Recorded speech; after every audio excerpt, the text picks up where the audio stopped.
Општина Кочани го преполови долгот во образованието. Од наследените 43 милиони денари, сега тоа е скратен на 20 милиони денари.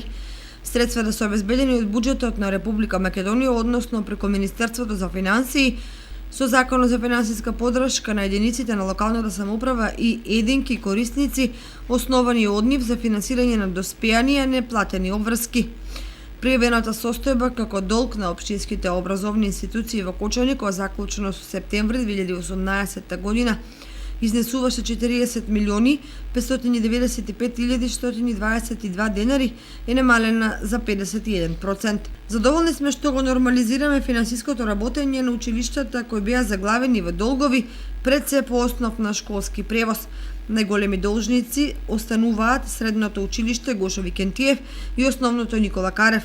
Со одлука на последната седница на Советот на општина Кочани наменивме средства со кои го расчистивме долгот во Основното училиште Свети Кирил и Методи.